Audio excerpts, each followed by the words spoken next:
Sir ये जानना चाहेंगे जो अष्ट लक्ष्मी की आपने जो पहचान की है, ये किस तरह से पहचान को पुख्ता करेगा जो आपका ये सांस्कृतिक और कल्चरल प्रोग्राम हो रहा है?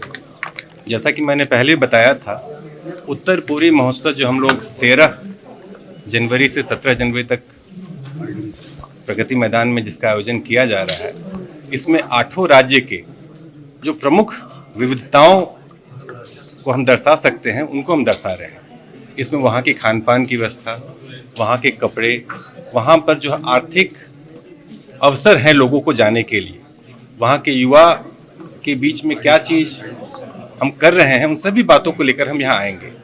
ये एक अच्छा मौका होगा जब देश की जनता देख पाएगी कि हमारे उत्तर पूर्वी क्षेत्र में हमने क्या क्या काम किए हैं।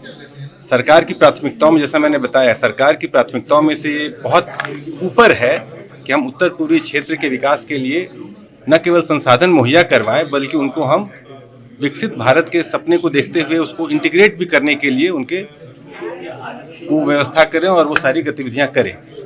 इसी को ध्यान में रख के हम लोगों ने ये एक बड़ा बृहत आयोजन किया है और मुझे पूरा विश्वास है कि कई लोग जो उत्तर पूर्वी क्षेत्र की विविधताओं को, वहाँ के महत्व को, वहाँ के पर्यटन की संभावनाओं को, वहाँ के अवसरों को नहीं जानते हैं, इन सभी चीज़ों को जानने का उनके लिए एक अच्छा अवसर मिलेगा। और ये 2 वे ट्रैफिक होगा। जब आप किसी को जानते हैं, क्रेता विक्रेता, जब आप एक को जानते हैं तो दूसरा भी आपको जानेगा और ये जो हमारे सिनर्जी है उसको बढ़ाएगा। वहाँ पर जो हमारे आर्थिक विकास है उसको और ये बढ़ावा देगा। केंद्र सरकार ने पिछले 9 साल में सरकारी खजाने का जो मुंह है वो नॉर्थ ईस्ट की तरफ खोल दिया है। प्रधानमंत्री ने भी वहां पर दौरे किए हैं। किस तरह का बदलाव आप देखते हैं अगर हम निवेश की बात करें और विकास की बात करें? जैसा कि मैंने बताया था, लगभग 4,22,000 करोड़ की राशि पिछले 9 सालों में सरकार ने वहाँ खर्च की है, अलग अलग 54 मंत्रालय के द्वारा। ये सिर्फ 54 मंत्रालय की बात मैं कर रहा हूँ।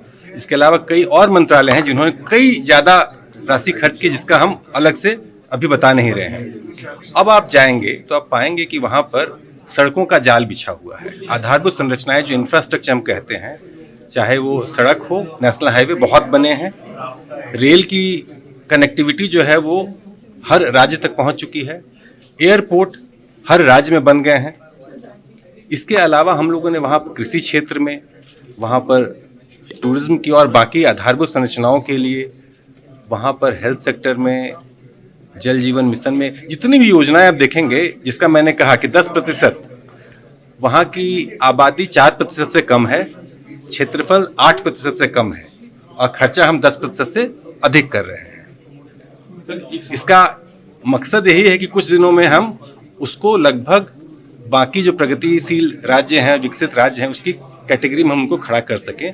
उतना हम वहाँ इन्वेस्टमेंट ले जाएं, वहाँ हम उतना पब्लिक इन्वेस्टमेंट करें, चाहे वो हेल्थ में हो, स्वास्थ्य में, शिक्षा में या अन्य जितनी भी चीज़ हैं, पर्यटन में, सभी में। और ये हो रहा है। मैं तो जाता रहता हूँ, पिछले 1.5 सालों से मैं उस एरिया में जाता रहा हूँ। उससे पहले भी मैं जिस पद पर था वहाँ जाने का मौका मिला था। मैं बदलाव बहुत अच्छा देख रहा हूँ और लोग इसको बहुत पसंद कर रहे हैं। सर, आपने जो बुनकर की बात की, तो बुनकर को किस तरह से इंडस्ट्री ने जो है इस इवेंट के जरिए उठाया? ये तो जैसा मैंने बताया कि NHSDC जो है ये ऐसा कार्यक्रम करती रहती है, ये पहला कार्यक्रम नहीं है। और इसमें अगर देश में मैं 10 कार्यक्रम कर रहा हूँ और 10 ही लोग हैं तो मैं 10 को बारी बारी से मौका दूंगा। तो जितने भी अच्छे कलाकार हैं, अच्छे बुनकर हैं, अच्छे लोग हैं जो अपनी प्रस्तुतिकरण दे सकते हैं, उन सभी को बारी बारी से हम लोग चुनते हैं। उनकी एक अच्छी सिस्टम बनी हुई है, उसमें कहीं कोई दिक्कत नहीं है, कभी कोई इसमें कोई समस्या नहीं है।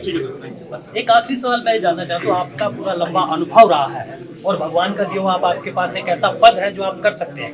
क्या करना चाहते हैं आप नॉर्थ ईस्ट के लिए?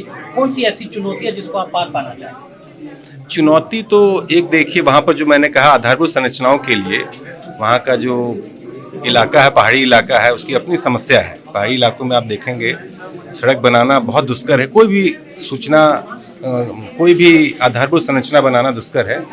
वो हम लोग बना रहे हैं। मैं सभी मंत्रालयों के साथ बार बार समीक्षा करता रहता हूँ। हम लोग तो ये चाहेंगे कि जैसे अभी आप उत्तर पूर्वी क्षेत्र का विकास इतना अच्छा हो जाए कि हमें हर चीज़, लोग जो बाहर, भारत के बाहर जाना चाहते हैं, चाहे पर्यटन के लिए या किसी कहीं IT पार्क के लिए, IT में काम करने के लिए, वो ऐसा एरिया बन जाए जहाँ पर लोग आसानी से जा सकते हैं। जगह आप जाइएगा तो इसका तो जैसा अच्छा माहौल है, जितनी सुंदर वो एरिया है, उसमें तो लोग जाना चाहेंगे, लेकिन चाहते हैं कि आर्थिक अवसर जो है वो वहाँ पर लोग उसका फायदा उठाएं। उसको हम लोग देख रहे हैं कि वो काफ़ी रास्ते पर चल रहा है और लोग वहाँ काफ़ी इन्वेस्टमेंट लेकर जा रहे हैं।